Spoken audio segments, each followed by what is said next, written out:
And welcome back to Conversations Ventilation. I'm your host, the Shimmick. Thank you for joining in today.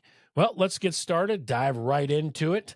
We're going to dedicate this video, this episode here, to all of the first responders and the citizens of Florida and all the way up the coast. Anyone who has been affected by Mother Nature's 1-2 punch, the Helene and the Milton. Right? Helene came through a few days ago, wreaked havoc. Milton, the old right hook, coming in tonight, hitting the Tampa area, expected to cause significant damage and possibly more deaths. Already 230 people, the death toll from Helene itself. So let's keep everyone in our thoughts and our prayers as Mother Nature, the 1-2 punch, hits landfall tonight again. So this is for Florida and all of the first responders and the citizens. This is to everyone. This is to you.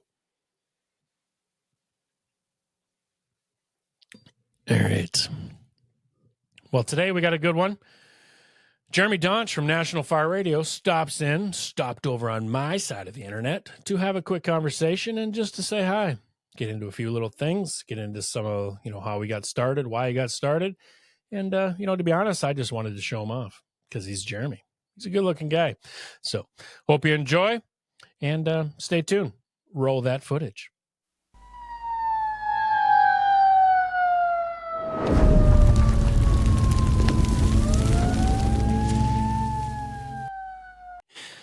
All right, welcome back into Conversations Ventilation. I'm your host, the Shimmick, and this guy you might recognize from where? National Fire Radio. Jeremy Donch. Welcome. What's up, brother? How are you? I'm living the dream. I feel like we've done this before. We have, but just never on my side because you always make me come over to your house to play, and you never come to mine. Well, listen, what I get to do is I get to watch the fire service and see what's happening, and that's a big part of what I enjoy doing. And so I'm always looking for different people or personalities or training groups or departments or, organizations that stand out. And, you came across my, my desk and I said, somebody reached out and, said, hey, you might want to check this guy out. And I literally cold called you after hearing a few things. Yeah.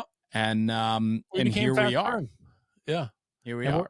It's been fun. And yeah. So for anyone on my side who's unaware, National Fire Radio, it's becoming a really big deal. 6 years in, am I correct? Yeah, about 6 years. Okay. So tell us. Well, it is 6 years now. Yeah. I've lost all track of time, to be honest with you. This is like the chaos of my life. It's every day. So yeah, it's been 6 years. 18 we started. 18. How many total episodes? 350? So right now on the books, it will show a number of like 370. But I've probably done over 600. Man, I know when we first met and we're trying to schedule our time together, you sent me this list of like when you're available. And I said, holy shit, this guy's legit. You're like, I can talk to you from 9:17 to 9:15 or not. You know what I'm saying? Like, yeah, I have a 17-minute window on Tuesday. Like, if it was that, if I was that pompous, man, I'd check out, but no, the way I have to do scheduling because my world is upside down, right? I wear so many different hats and I want to give the appropriate time to each guest because I truly enjoy being a steward of the guest's message as much as I think like our listeners tune in to hear what I have to say and my own opinions on topics. Sure. The way I weave that into the conversation, like I don't like doing interviews. So I like doing conversations and I like the back and forth. Right. And I find that the guest's information is as important as mine. And that might sound pompous in a way, but I think that's a good back and forth. I think the listener wants to hear real conversation and not just interview with like questions and answers and a rigid format. Like, I think that sucks personally. So it's boring and we have a tendency to tune out because it's a little pre-planned. And so when I do scheduling, I look at the month to 2 months in advance. I pick the days on my calendar that I can record. I usually do multiple episodes in one day. So like today, I had 4 on the books. This was impromptu, so now it's number 5 today. So I'm doing 5 episodes today, plus meetings with some manufacturers that I have this afternoon and so on. So it's a very busy schedule. So when I do the scheduling, I have a cookie cutter text message or email that goes out to potential guests. It outlines dates and times that are the recording sessions, and that's the only way I can keep it straight. So it actually works out really well, and I book out usually 30 to 60 days in advance. Well, you're definitely. It was my first introduction to you was like, wow, this guy's legit. Well, then smoke and mirrors works well because I'm a hot mess. It's like I envision calling you someday going, please hold for Jeremy. Yes. And then some intern, here's Jeremy. Bro, if we ever get to that, take me out back, because that means I've lost touch with what this is all about. And I mean that in we're joking, but my phone number is available to anybody that wants it. And in fact, I get direct messages and instant messages across all the social media channels. And I give out my phone number like Tic Tacs, man. And people text, they call. I've never had anybody abuse it. I've never had anybody get out of line with it. And hopefully I never will. And but if there's something that you need, that's what this is all about, man. I mean, we're supposed to be picking one another up. And I get a lot of people that look to me because I've put myself out there, that a lot of people look to me for advice or opportunities or ideas or, my opinion on a situation. And you're becoming kind of the face. I mean, you're well known. I don't know about that. I mean, I think you're being modest right now, because when I was scheduled for my first round with you, people were like, you're going on National Fire Radio. I'm like, yeah. They're like, oh, Jeremy, like people know you. And it's like, okay, well, I guess. I think it's because we're an OG platform in the podcast world, maybe, right? Is like when we started 6 years ago, there weren't many fire service podcasts that were out there. And we gained traction very quickly, because I think in combination of being one of the first to market, but also holding true to what our message needed to be and how we delivered our content was important. And we have not, I've seen so many shows come and go, and I get messages all the time from people that are like, hey, I'm looking to start a podcast, and do you have any advice? I get those 3 times a week easily. Right. And I say, have a vision, have a focus. But the hardest part about a podcast is hitting record. Yep. You got to hit record. So tell me. It's a long game, bro. And people don't have stamina anymore. Exactly. And it's that instant gratification. Mm-hmm. You just think you're going to wake up with 100,000 followers and people are paying you to talk and everybody wants to hear what Jeremy has to say. And it's like, no, you're going to have 47 views. And I think ultimately, truly, I think the success is on the back of the hard work that's been put in. And I don't mean that, like, when I talk, I'm not full of myself in any way, right? I'm really not. But I do recognize the hard work and consistency that goes into what we've built. And I say we because there's other guys that help me with this, right? Yeah. And so it's not just me. I'm just happen to be the bigger mouth and the face piece for it, and the mouthpiece for it. But there's other guys that have trusted me over the years to be a part of National Fire Radio. But it's built on hard work. We've earned every single relationship. We've earned every single listener or person that wants to share their story. We've earned that because we've worked for it. So take me back when you're laying in bed, week or two before this comes out. What's going on in your head? Like what's in your heart and your head saying, I have to get online and I have to say these things? Where was your motivation coming from? Yeah, a big part of my story was I had every opportunity to be a career firefighter early on when I was 20 years old. I deferred the job because I was in college and my parents were able to take care of my college education. And I felt that if I left college prior to graduating, I would never go back and graduate. And I didn't want that. I respected my parents too much and recognized what they had done for me. And I just felt that if I got hired, then I would never finish school. And so I stayed with college. From there, I went into the family. This is the abbreviated version. Sure.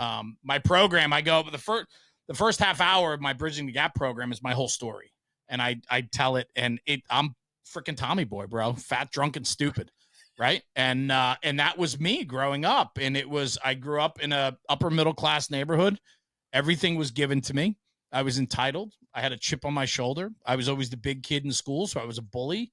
I mean, you name it. The story goes on and on, but I've come to realize that's not who I wanted to be. And over my story, I've changed who I am. And I'm a very different person today than I was even just 10 years ago, let alone 20, 30 years ago. But where National Fire Radio came from was my missing being a career firefighter. I've been a fireman for 30 years, just in the volunteer sector. And I've had so many friends leave the volunteers to go career. And I have friends in every major city and small town across the country. Mm-hmm. I know guys that I grew up with as a fireman, and I was the guy that stayed and everybody else graduated and left. And I missed my opportunity because the family business pulled me in. And 2008, 2009, the economy corrected, and it was either me or a couple employees. And that was the day that I had to decide if I was staying with the family business or if I was going to move on and do something else. And I stayed with the family business. And from that point on, I had to be committed to the company. And in fact, from fat, drunk, and stupid, I went to pretty damn smart and good at what I did. I learned the family business, and it did very well for me. And so I'm grateful for that. We ended up selling the business 5 years ago. And gave my father an exit, and now I work as a sales consultant for the acquisition company. Okay. But I also do National Fire Radio on top of that. But where it came from, and the reason why I tell you all this is because I started resenting my family. I started resenting my father. I started resenting my brothers that were in the business because I was working so hard on behalf of the company, and being a part of the success of the company came on the back of my hard work. And I felt like I just started resenting everybody in the process because I was working so hard at the family business. And so when I turned 40 years old, I said to my wife, it's time for me to do something for me. And she said, well, what do you want to do? And I said, I think the fire service is missing. I think that we're losing track. The institutions that I grew up with in the fire service, Fire Engineering Magazine, Firehouse Magazine. Firehouse was for hot shots and all the color photos, and Fire Engineering was for the knowledge and experience and mentorship, right? So they both had their lanes. The problem was they weren't innovating. They weren't hitting on delivering information to the fire service on today's channels of delivery. I grew our family business, and some of the success of our family business came on the back of me learning how to navigate social media. And I said, the fire service needs to do the same. And nobody was doing it at the time. And so National Fire Radio, I said to my wife, I said, we need to protect the integrity of the job by telling the stories of the senior man in perpetuity. We needed to take these stories and experiences. I was watching guys pissed off and disgruntled at the fire service 20, 25 years in. Yep. They had an incredible career up until the last 3 years. The system wronged them. They hated the new generation. They didn't like their new boss, whatever the frig it was. And they would leave the last 3 years of their job, career or volunteer, the job, they would leave pissed off and disgruntled and take everything with them. And I was like, I can't have that on my conscience. That's such a common, I guarantee you everyone has an example of that. 100%. Everyone. So for me, somebody, bro, I was like, we need to do better at this. Yeah. So let's capture stories. And I'm a talker. I'm a guy that loves talking to the older guys and grabbing a young kid and dragging them into the conversation. Yep. So I'm like, let's do this. So we started National Fire Radio, and it was a podcast and social media platform to capture the cultures and traditions of the fire service, which then very quickly we come to realize there was a thirst for this. And so being one of the more, first to market with this type of content, the podcast shot up overnight, did pretty well in its early days, from our humble beginnings in my in-laws' garage with a makeshift set to, bouncing around to a couple different studios.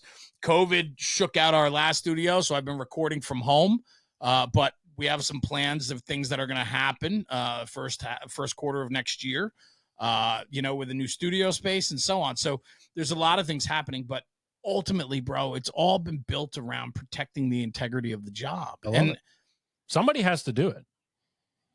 Yeah. I think these younger generations, I don't know if they're going to have full careers either.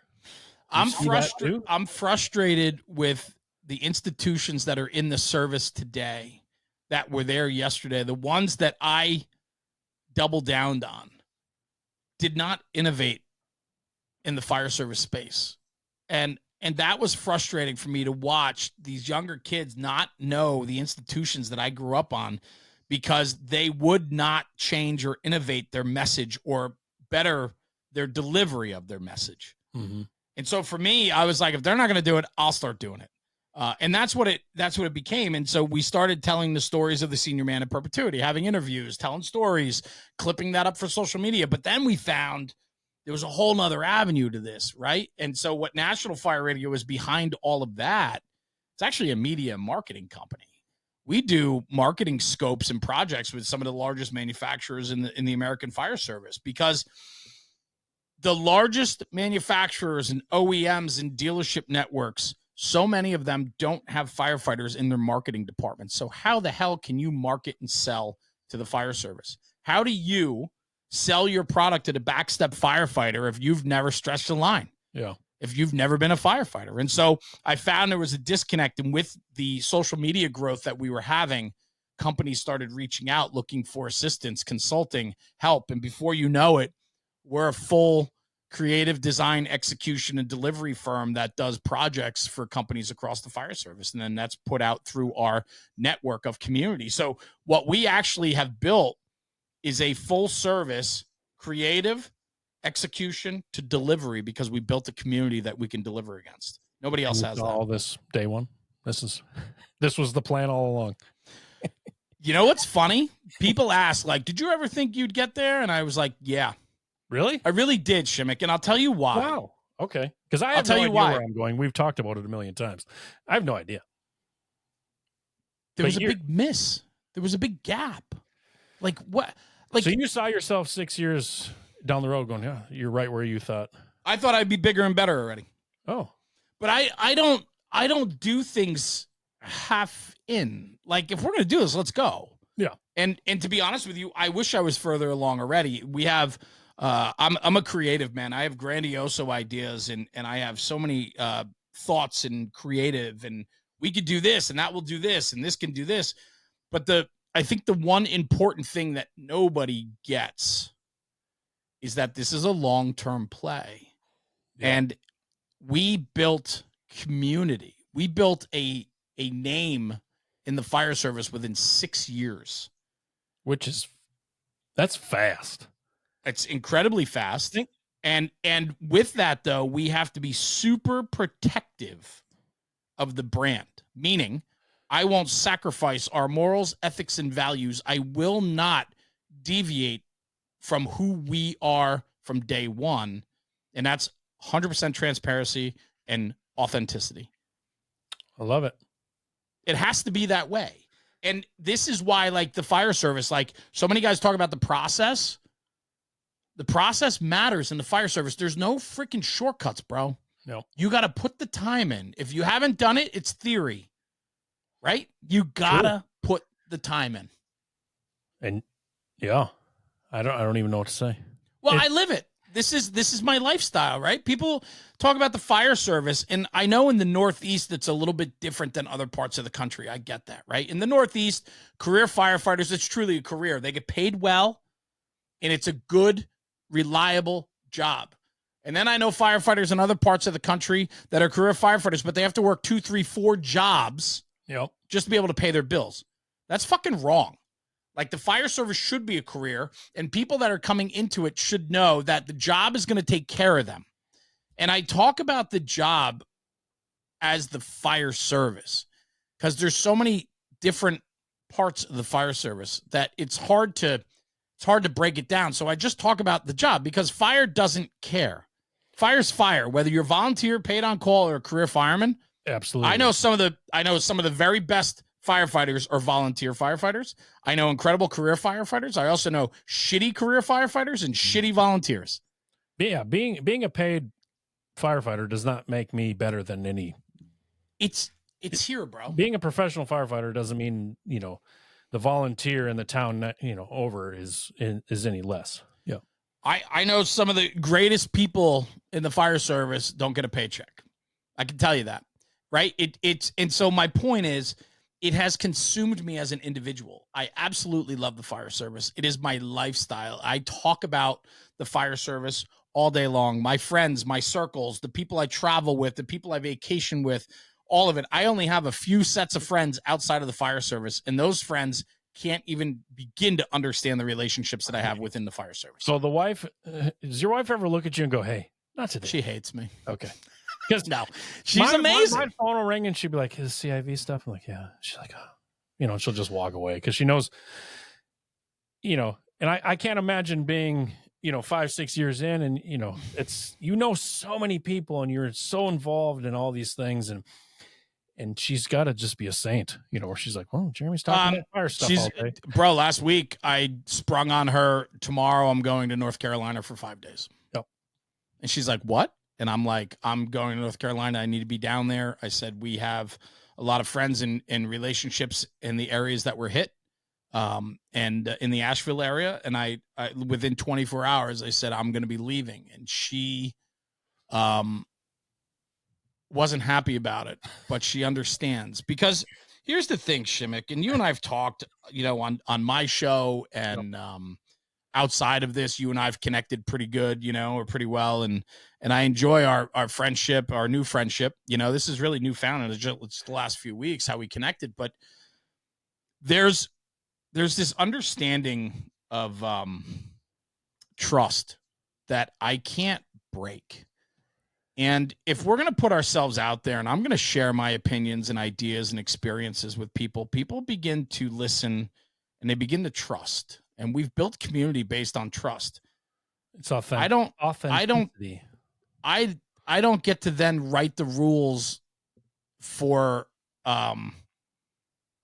myself.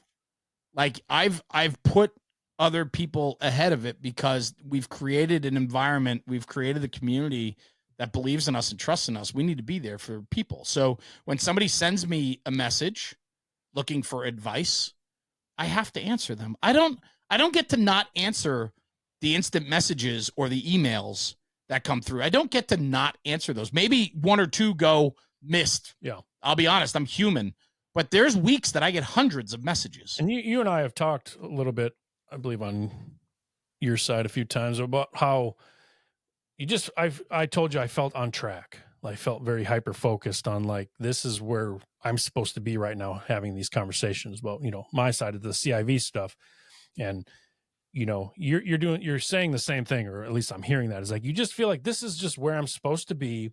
These are the conversations and the people I'm supposed to be having in my life. I'm not putting much thought into this. No, you're right. And I want to take it one step further is, how dare I have the audacity to create something and then not follow through on what we created? Yeah. Right? Like I could be super selfish in what we did and be on the take and constantly be here for myself. I could very easily do that. But that's not what this is, and that's not what the fire service is about, bro. You talk about grab a handle, it's exactly this. Like I have a responsibility. That's why I had to go to North Carolina. I didn't need to go there. I had to go there. I wanted to go there because a handshake or a hug or a smile, or literally what we did was put our heads down and actually went to work. I went there to like do interviews and talk to people. I ended up talking to people not on camera, didn't record a damn thing down there. And we put our heads down and we did property assessments, cut trees, shuttled products, right? We worked on behalf of whatever those small communities needed up in the hills outside of Asheville. Yeah. I went there with one thing in mind and did something completely different. And I put up a post last night just talking about my experience and said, I barely posted any pictures or video from that experience because I'm not ready to do that yet. And I don't think that's fair either because I'm not there to exploit. That's not what it was for. No. And so that is understanding the mission and understanding where you fit in. If I was one of those guys that was here just for the attention, the amount of shit that I could share, the amount of conversations I could talk about, the amount of the insider views that I have today, the conversations, the tables I get to sit at. Yeah. I could be the inside gossip guy on everything in the fire service with the amount of circles I sit in. I don't talk about anything, bro. And in most of those circles, I'm a fly on the wall. It probably wouldn't go over very well, to be honest. Well, I would be out the door in a second, Jeremy, right? He's just looking to get some more content for YouTube. And that is so far. He's not here to help. He's just here to exploit and make a few, And that is so far from who I am or what views. This platform's about. Yep. So it's become my life. This is a lifestyle. This is not by choice anymore. Like it's just consumed me. And my children get it. My wife gets it. It's good. They might not be happy with it all the time, with the amount of time it takes me away. Yeah. But brother, I'll tell you this, man, at the end of the day, what do we have? It's legacy, bro. It's your name. That's all you got. We were having that conversation at the fire station. I'm just trying to leave the last 4 years, the old Boy Scout way. Leave it better than I found it. And we've started this conversations ventilation thing. There's several guys, I love it, and everyone's really gravitated towards it. And I think we're on a really good start and a really good path. And I hope it continues, and I'll do everything I can to help it continue. And I just don't know what else to do, but there's a problem, and I just want to leave it better than I found it. And I want to leave here, not disgruntled, healthy and happy, both mentally and physically, and then make it better for the guys coming up behind me. I think we need more people in the fire service to accept responsibility for things they see and want to make a change. Yep. You want to make a difference because you didn't like what you see, you're seeing things happen in front of you going, we could do better than this. We can do better. And then, so what do you do with that, right? It comes down to the individual, because I saw that the institutions within the fire service weren't innovating and sharing their important messages with the next generation. So I could have just said, like, that sucks for them. Like, somebody's going to land grab that. Yep. Or I said, it's that important to me. I'm going to go do this. Like, there's no sitting still anymore, man. Like, I see something, we jump to it. And I don't know. I think that's so important. Right. Well, those conversations are now preserved as well. Think about that. Like, my great grandkids will know who I was. 100 years from now, someone could watch this interview. And it's baffling to me to think about, because I've had a lot of really good senior, guys that have left the department, and it's like, they're just gone now. They took, like we've talked about, they took their stories, they took their experiences, they took their expertise, and they took it with them. To whereas you go out and you start having these conversations with people, and it's being recorded, it's being saved and archived, and like a rookie in 20, 30 years can watch a video on ramp pacing, or can go watch Jeremy talk to Boston or New England. It's crazy. Someday when we're long gone, someone will discover our podcast. You'll get a new subscriber when you're dead.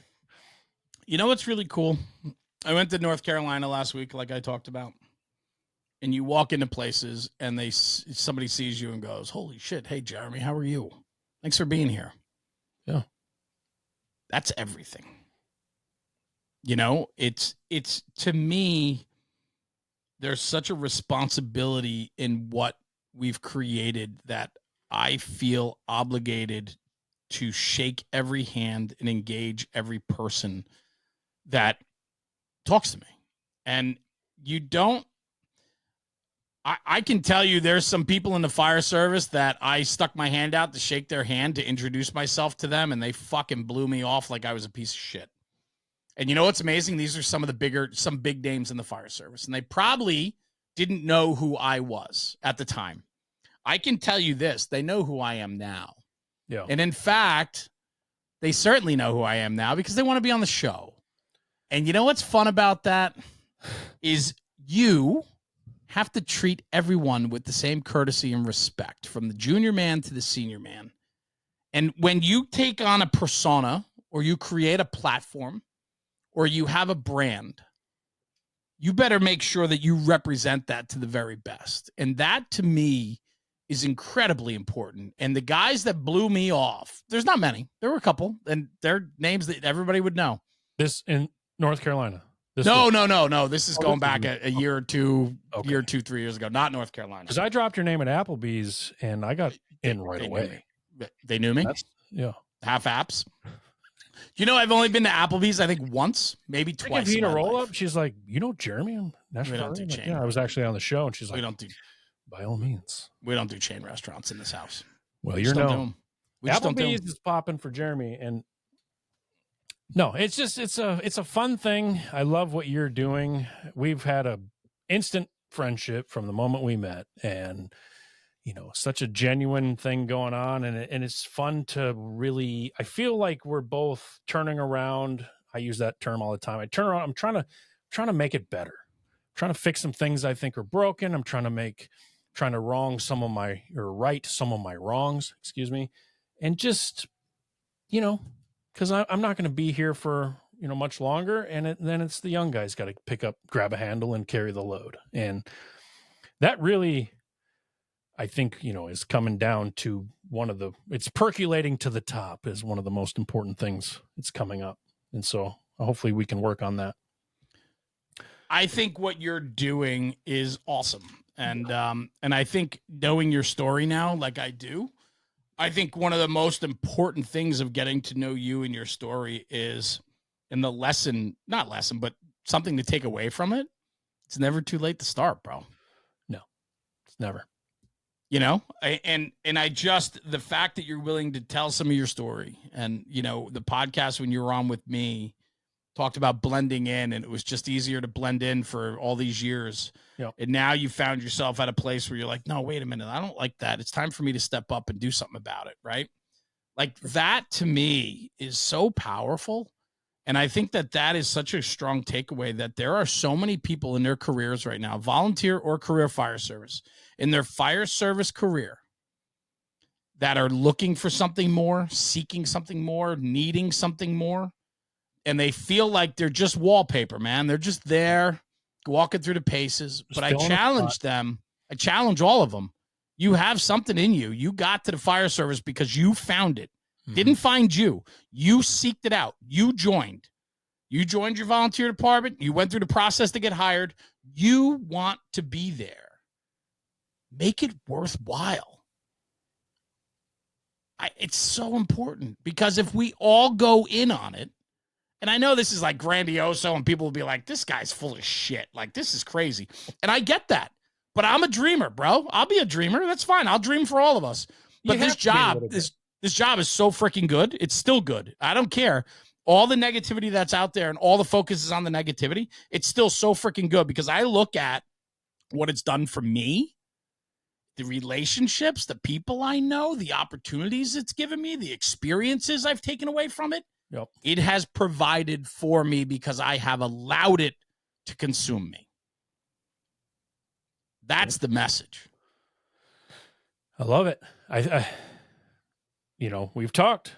We got to get day one, getting with these guys and helping them understand a few of the hiccups that we've had and what we're trying to fix from the beginning. Build that foundation. Isn't that what this is? Isn't the fire service built on the generations previous? We build on it. Make tradition it better, matters. Stronger. Yep. We're here. Relationships matter. I think in a way we forgot that we're not only here for the citizens that we're protecting and serving, but we got to do a better job taking care of ourselves, being there for the guys sitting next to us in the truck, grabbing a handle, you know, all of that stuff that we're talking about. You know, we just need to be reminded. We just need to get up and talk about it, have these conversations at the table, you know, and know that it's okay to talk about it. Absolutely. I end every single one of my podcasts with kind of like a phrase that I've created, right? And it says, take this conversation, take it back to the firehouse and talk about it. Because when we talk about the job, we're making the job better. I believe that, man. Like Ray McCormack, keep fire in your life. Like if you talk about fire, it's a part of you. I like that. I don't know how it can't. And I guess so many people have been wronged by the system. I guess so many people have not had the the upbringing in the fire service that I've had, maybe, but I also think it's on the individual, because we can blame the environment. We can blame the culture. We can blame. When do you start taking responsibility for what's happened to you? And then what are you doing about it? That's where I'm at. Right. I'm taking responsibility at the end and looking back and going, well, here's where I made a mistake. Hopefully you can learn from my mistakes, or, the sharing part of all this, it all comes back to conversation. We've talked about it. It's simple. Better foundation. Yes, sir. Love what you're doing. Jeremy, thank you for taking a little time out of your busy day. That's it, huh? That was easy. I just wanted to get you on my side, and show I'm here all day. Show you off a little bit. It's fun. I really enjoy the conversations we've been having, both privately and online, on the podcast. It's been good. It's real positive, and I love what you're doing. It's just good to surround yourself with positive people that are just, like-minded, and, we're just out here trying to make a difference. You know what I love? Pizza. I do. So I have become quite a pizza snob. Not gonna lie. We can go down that road any day of the week. There's a bunch of things that we can go down the road with on those type of topics. But what I was gonna say to you is I love being challenged. Okay. And we talk about like-minded people. Surround yourself with like-minded people. Yes. Also surround yourself with your biggest critics, because they're going to keep you true. Because the problem is with like-minded people is you get into an echo chamber. Yep. And there's no checks and balances anymore, because everybody's on your team. You need people that are not on your team to hold you accountable. And when you stop listening to the critics, or you stop listening to the other team, you've lost your way. So as much as you want to find like-minded people, I agree with you 100%. But find people that challenge you. And people can challenge you for the better. Find those people. I have so many people in my life today that I've never had before because of National Fire Radio and the relationships that I've built. I'm challenged today and held accountable today more than ever before. And I'm grateful for that, because I've recognized how important that's been for me. Isn't that weird? Love it. The more you're challenged, the more positive and better we feel. Bro, if you have no purpose in life, if you just go through the paces, you get up in the morning, you do what you do, you go to bed at night, what fulfillment do you have? Like, that's, I think where a lot of people lose track, is that they just go through the paces and they no longer have a challenge or fulfillment in life. And when you're not fulfilled as an individual, you're not going to be a good husband, a good father, a good business owner, a good firefighter. You're not going to be there for your crew, because you're not there for yourself. Well, you're not being honest. Challenge yourself, man. I think we talked about it a little bit on your side when we were recording, about how I love how when somebody stands up and says, here's where I fucked up. Like, let me spend 10 minutes telling you where I was wrong. I shit the bed, because everybody wants to get up. We talked about this, how everybody wants to get up and talk about how we were, all the great things and how it all, I want to hear the guy that tells me where he messed up. I mess up all the time, every single day. What do you do? What do you do with it? Yeah. Hearing those stories, way more influential, and, and they're more colorful, of course, too. And it's personal. It's personal. Right? It's vulnerable. You allow people in. Like, I think the one thing is the guys in the fire service, it's a fire service of alphas, and everybody's got their guard up and nobody's going to let anybody in. But what I have found is when you do, it's that much stronger. That bond, those relationships. I've seen some of the mentors that I had in the fire service, meaning like exterior, outside of my own department, people that I read their articles, watched their training minutes, like people that mentored me in Fire Engineering Magazine, the big names in the fire service that I grew up reading their articles 2, 3, 4 times a month when the magazine came. I've seen those guys. I'm in those circles now, and those guys allow themselves to be vulnerable and have real conversations. And I look at the relationships that they have with one another, and these are grown, older men, tough as nails. and they allow themselves to be genuine and vulnerable, and they have some incredibly awesome relationships. That's what I want. Yep. That's what we're preaching. Yeah. Yeah. The Shimmick. The Donch. I grew up being called Donch. Really? Yeah. That's a cool cool that was the name. last name my whole way. Then I was Jeremy, then it's Jay, then it's JK. I know where in life I know people by the name they call me. Well, Applebee's knows you as Jeremy from National Fire Radio. It's I don't know where this Applebee's things come from, but go with it. It seems to work for you. Right this way, sir. Your table is waiting. There it is. That's what I'm talking about. Right. There's a long list, but get behind me. I know Jeremy. So, no, I just want to thank you again for coming over on my side of the internet and having a conversation. Now I can prove to my mom that I actually know you. That's cool. So I can send over an autograph if you need, T-shirt, something like that. It's fine. Happy to do it. No, I'm looking forward to everything coming down the road, you and I, and things we're working on, things you're working on. I'm just pushing forward. You're moving forward. I love it. It's just positive shit. And that's it, man. It's you said it, right? Leave it better than you found it. Leave it better than you found it. It's cliche. Yeah. And a lot of guys say it. I'd rather you not say it. I'd rather you do it. Actions are louder than words. So go do. All right, man. Well, I love you. Stay safe. Stay together. The Donch, right? Thank you, sir. Congratulations on the CIV podcast. We're working on what you're doing. I think it's a lot of fun because it's a very organic and real, and there's no fluff, and there's no PhD telling us how we're supposed to act or feel. It's just literally conversation. And I think the grab a handle and the what you call it, the pacing, ramp pacing, right? Like those are things that I think are relatable in every firehouse. And I think that what you guys have done or what you're doing is creating a narrative that we all need to start looking at deeper and start putting ourselves aside and start paying attention to the others around us. I have a weird feeling that the ramp pacing and grab a handle conversations will be had for a long time. And I'm excited about that. Good. I'm excited to have those conversations with people. And if that's what I'm leaving behind, as my making it better, I'm stoked on that idea. So love it. If that's it, that's great. And getting to meet Jeremy from National Fire Radio is right up there too. So yeah, tell your mom I said hello, will you? You open that door, pal. I know.